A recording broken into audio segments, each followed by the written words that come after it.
नमस्ते। News gallery में आप तमाम लोगों का स्वागत है। कहा जाता है कि एक चित्र लगभग 1000 चरित्रों का वर्णन करती है। यहां से हमारे इस कहे गए शब्द का मतलब और मतलब समझिए कि एक फोटोग्राफ, एक तस्वीर 1000 शब्दों को बयां करती है। तो कहीं ना कहीं हिंदुस्तान में हिंदुस्तान की सिनेमाओं का, हिंदुस्तान की समाज को बदलने में, परिवेश में अहम योगदान रहा है। ट्विटर पे यह विषय ट्रेंड कर रहा है, ट्रेंडिंग टॉपिक में है। तो न्यूज गैलरी की टीम ने सोचा कि ऐसा कैसे और आखिर क्या खास बात है। तो समीकरण बैठाते हुए एक छोटा सा एग्जाम्पल को आप समझिए कि इंडियन फिल्म में जिस तरीके से भारत की पुलिस को दिखाया जाता है, कोई SP, IG, DIG, DSP rank के अधिकारी को किस तरीके से दबंग स्टाइल में दर्शाया जाता है, वो रियल लाइफ है।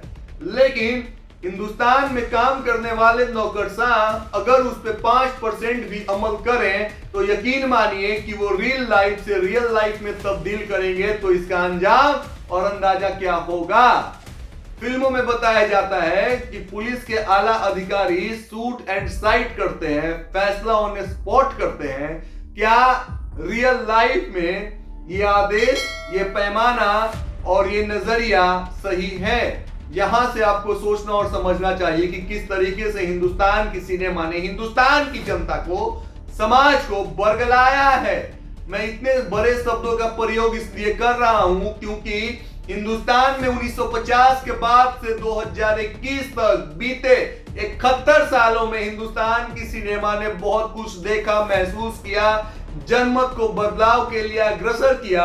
अच्छी अच्छी फिल्में भी बनी। हिंदुस्तान के नूतन, पुरातन, सनातन पहलुओं पे इतिहास को कायम रखने के लिए, मानव सभ्यता और संस्कृति को आदिकाल से अनावरण करते हुए इस कसौटी के पैमाने पे खड़ा रखने के लिए हिंदी सिनेमा ने अपनी अहम भूमिका निभाई है।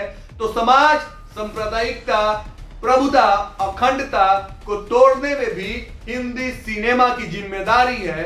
इस जिम्मेदारी को महत्वपूर्णता के साथ हिंदी सिनेमा बनाने वाले निर्देशकों को स्वीकार करना चाहिए कि कौन बिगाड़ रहा है हिंदुस्तान को। जब ये सवाल पूछा जाए तो बॉलीवुड मूवी का अनुसरण और ख्याल सामने लाया जाए। आधुनिकता के इस दौर में क्या हम इतना आगे बढ़ जाएं कि वेस्टर्न कल्चर को इस तरीके से अडॉप्ट करें कि हम अपनी सनातन सभ्यता को भूल जाएं।